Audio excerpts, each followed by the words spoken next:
Hi, so today I'm going to talk about the book Cinder by Marissa Meyer.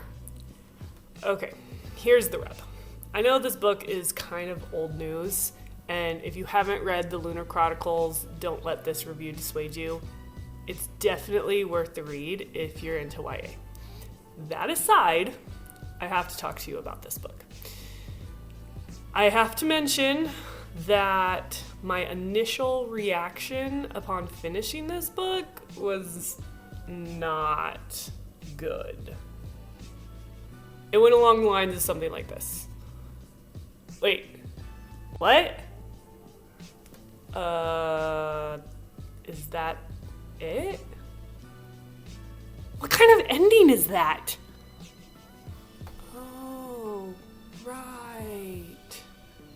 It's not an ending. That's what it is.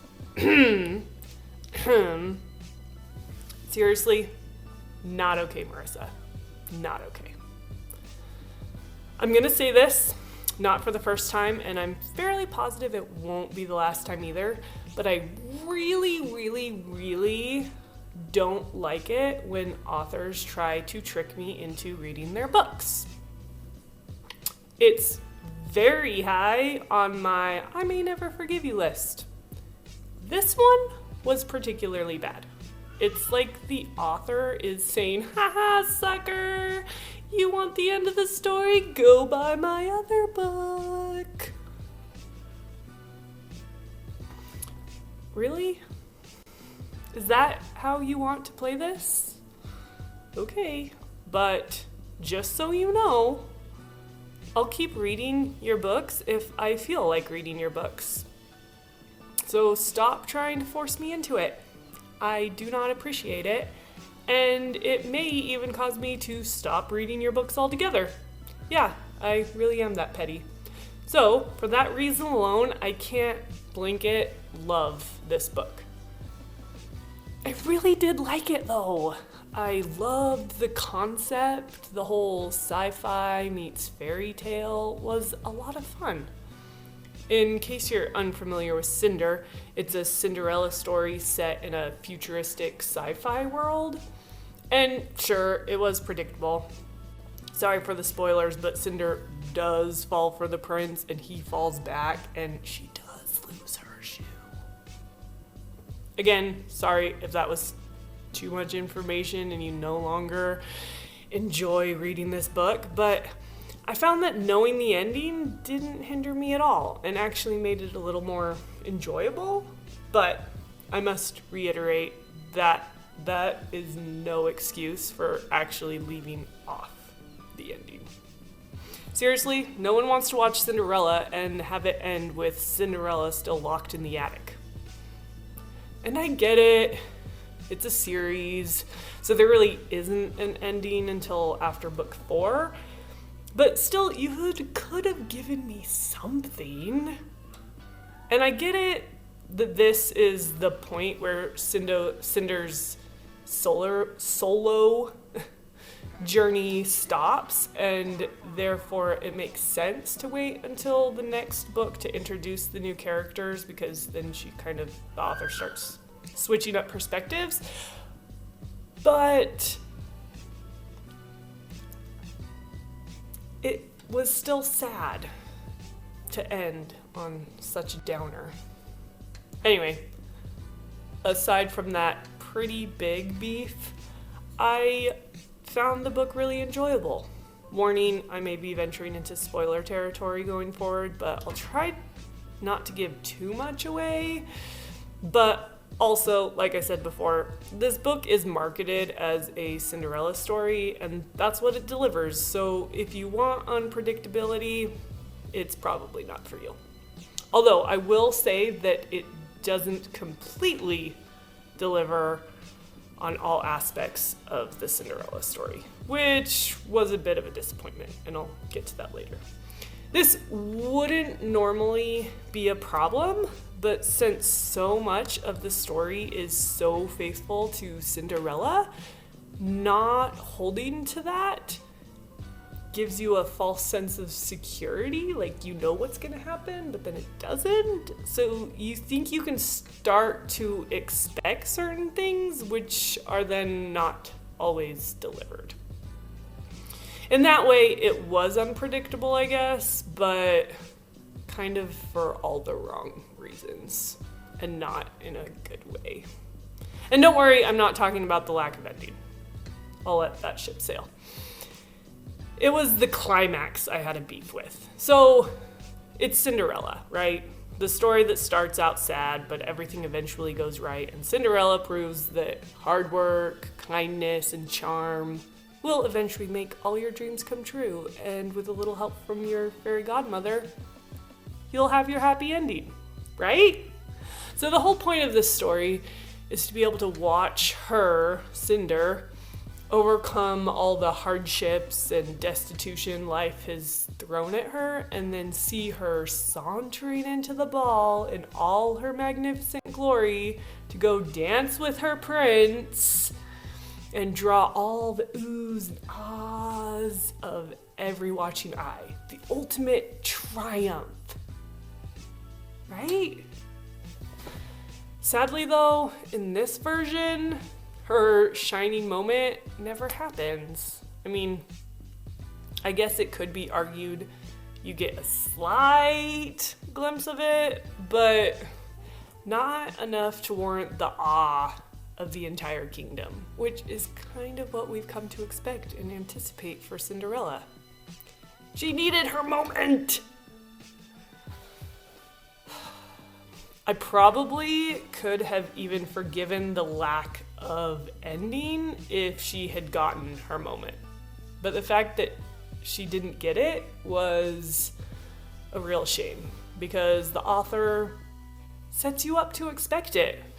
In the story, all the signs and means are there, and you think all the planets are aligning to make it possible, and everything is pointing to a grand debut.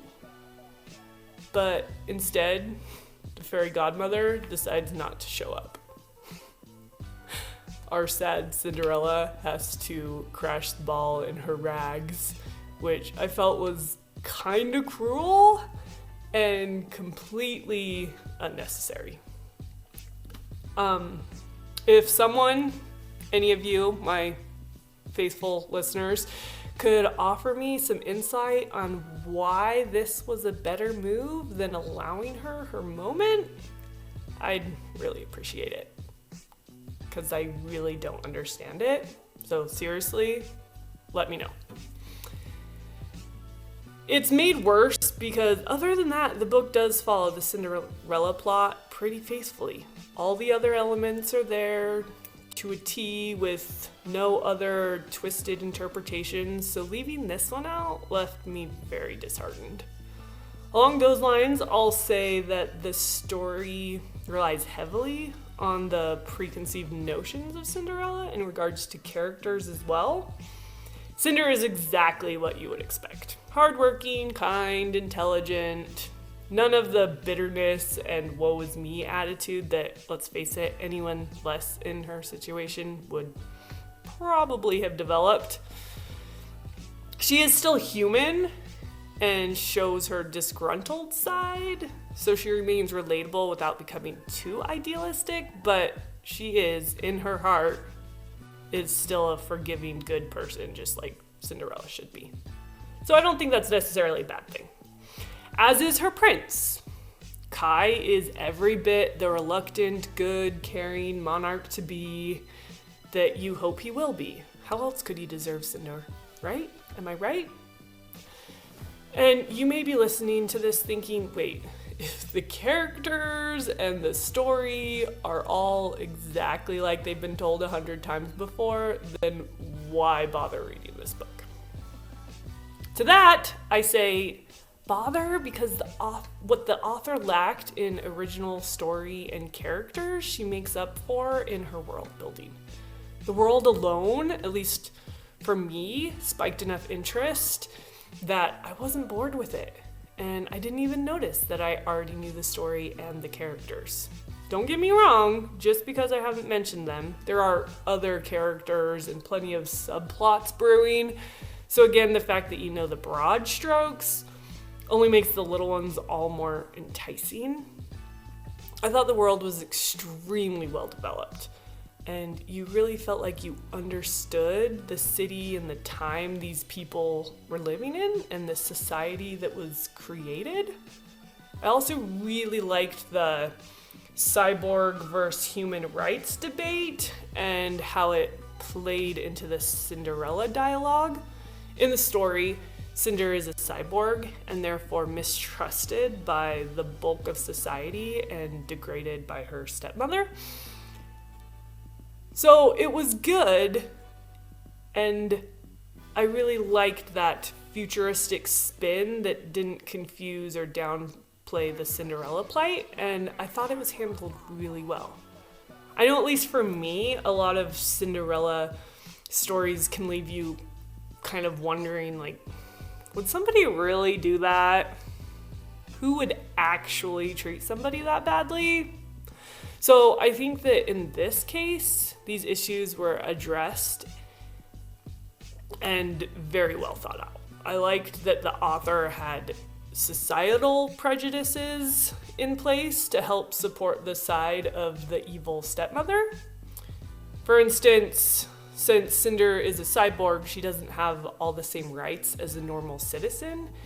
And while she's working, she makes a point to hide her cyborgness.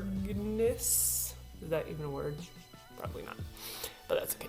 Because some people in this society won't do business with her if they knew she was a cyborg.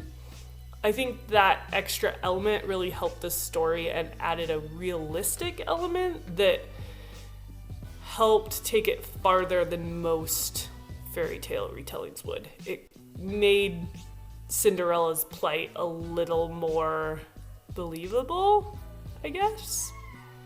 I mean, jealousy and pride are good motivations for evil doing and all, but it helps to have some outside influences justifying and pushing them along as well. And I feel like that added tension in the society between the humans and the cyborgs really helped play that up a lot and made it all the more convincing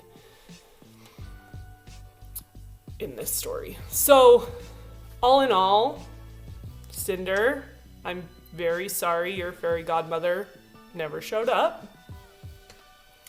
but I have faith that you will eventually get your prince and your happy ending, or in this case, an ending at all. So, later pages, guys.